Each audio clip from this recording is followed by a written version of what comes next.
There are two important concepts before you start making your 3D model if you tend to 3D print your model. First is the absolute tolerance, and then the other one is the printing resolution.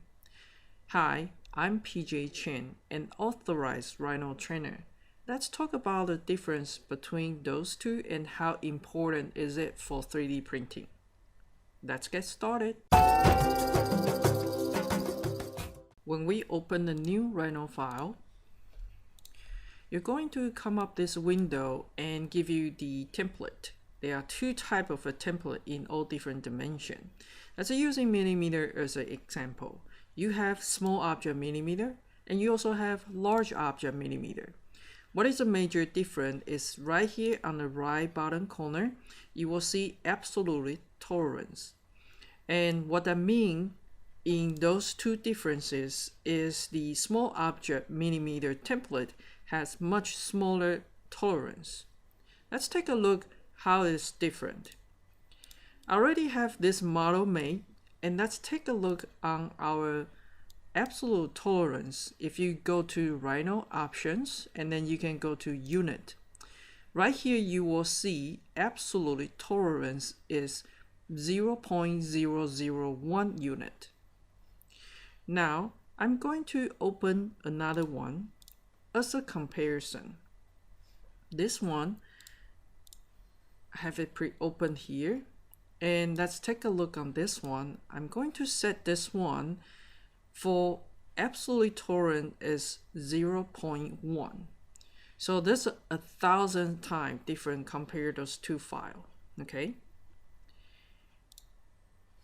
Let me minimize this window so we can do comparison next to each other.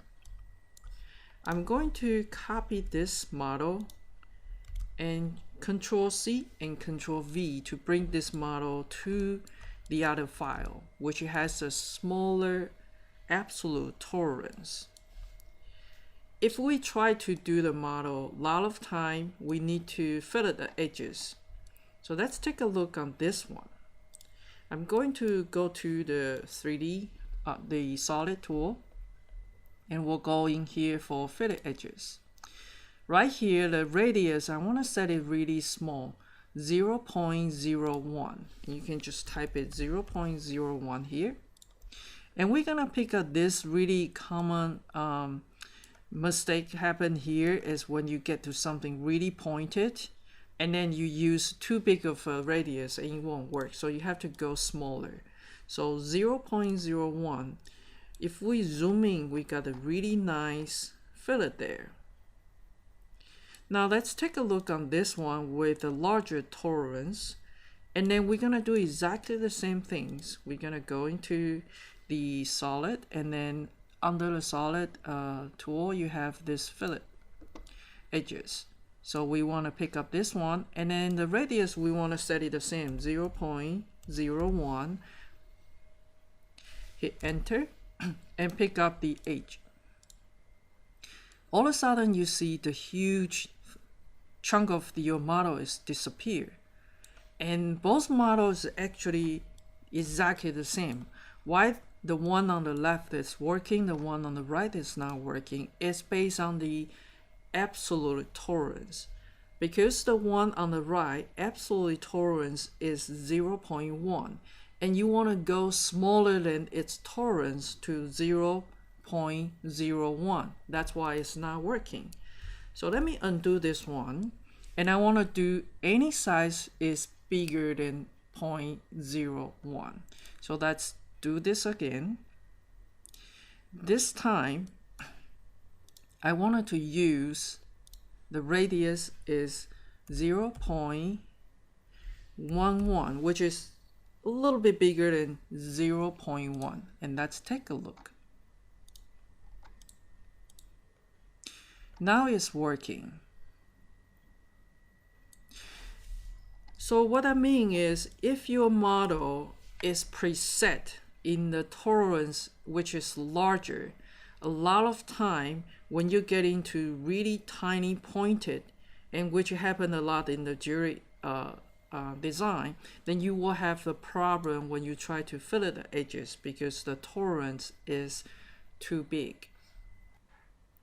You might wonder, PJ, why don't you set it to 0.00001 so that way you can fit it any kind of edges and you have no problem with it?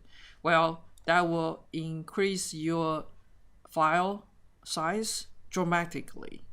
If you have a super strong computer, yes, you might be able to do that, but it's really not necessary. The reason it's not necessary is most of the printer is go to 0.002. So if you do 0.001, it's definitely enough for the resolution on most of the jewelry 3D printing printer. Let's also take a look on how to prepare the STL file for printing and what kind of a resolution you're looking into it. Let's go ahead and turn them into the STL file by export. And then make sure that you select to STL file, and I'm going to save it 3 different files for comparison. The first one I'm going to save to 0.001, and here is 0.001, and then you just click OK. And I'm going to save the other two. The other one I want to do 0.002 as my file name, and just for the comparison, it's easy to remember which one is which. And the third one I'm going to do is 0.003 as my file name, and then again 0.003. Okay. Let's take a look on the file size. We just have the 0.001, which is 5,440 KB, and 0.003 is 4,594. It might not appear to be huge difference, but if your model is really complicated, it will make a huge difference. So like we say earlier, most of the printer is get into 0.002. So if we're working with our model and set it to 0.001, it's definitely enough. But when you export it, you don't have to do anything smaller than 0.002 because that's what machine can take. Even though you use 0.001, because the printing resolution on the printer is 0.002, then you will still get the resolution for 0.002. All right, so let's take a look on the different adjustment for the 3D printing. A lot of time I will just export select, but if you are really specific in a certain way, you can turn them into the mesh first. The mesh living under the icon over here, or you can go into the drop down menu and then you can find the mesh. So now let's hit on the mesh icon and then we click on our object and then we come in here.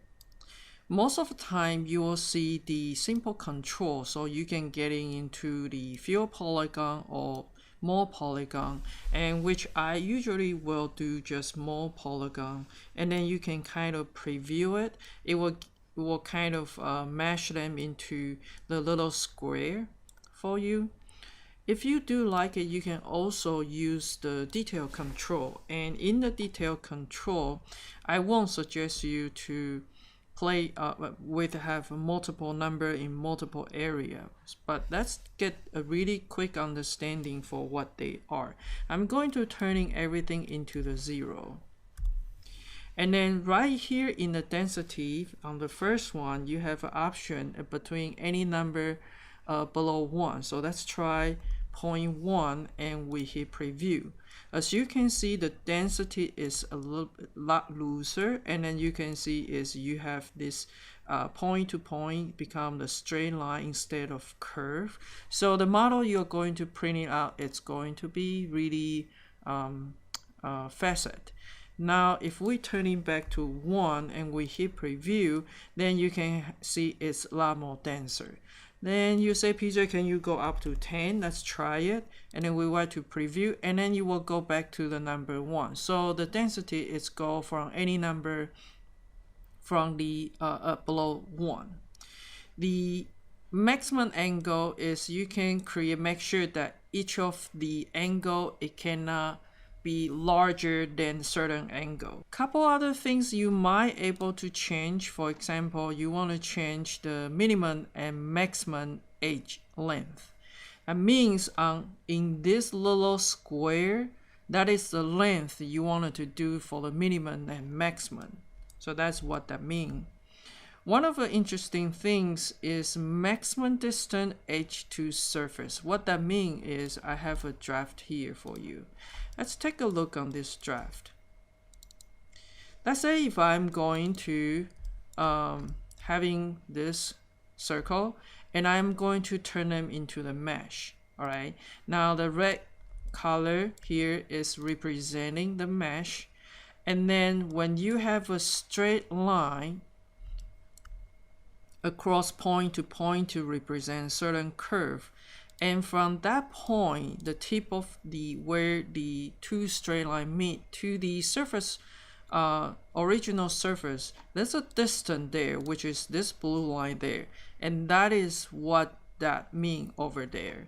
So that blue line, let's go back to the mesh again, is represent max distance edge to the surface. So you can adjust that as well. So let's say I'm going to turn everything into the 0, and I'm going to type it 0.1, and let's take a look. So that will be the distance, that tiny little distance from the edge, from this point to the tip of the curve.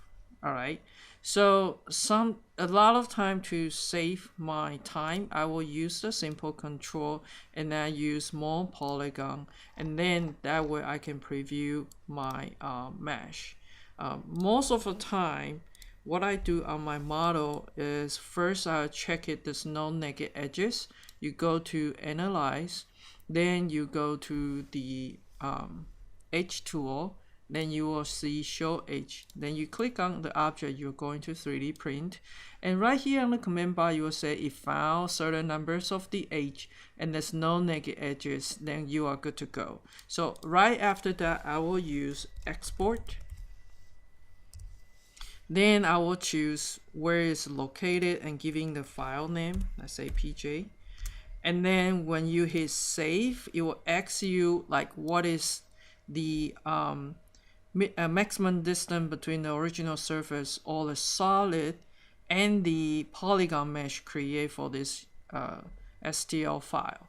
Right here, you need to type a 0.002, and that will be good for the mesh. And then you just click OK, and that will be the STL file you send it for 3D printing. Thank you for watching, and I hope you enjoyed the video. Please leave the comment. Let me know if you have any questions or any other video you'd like to see. I'll see you next Monday.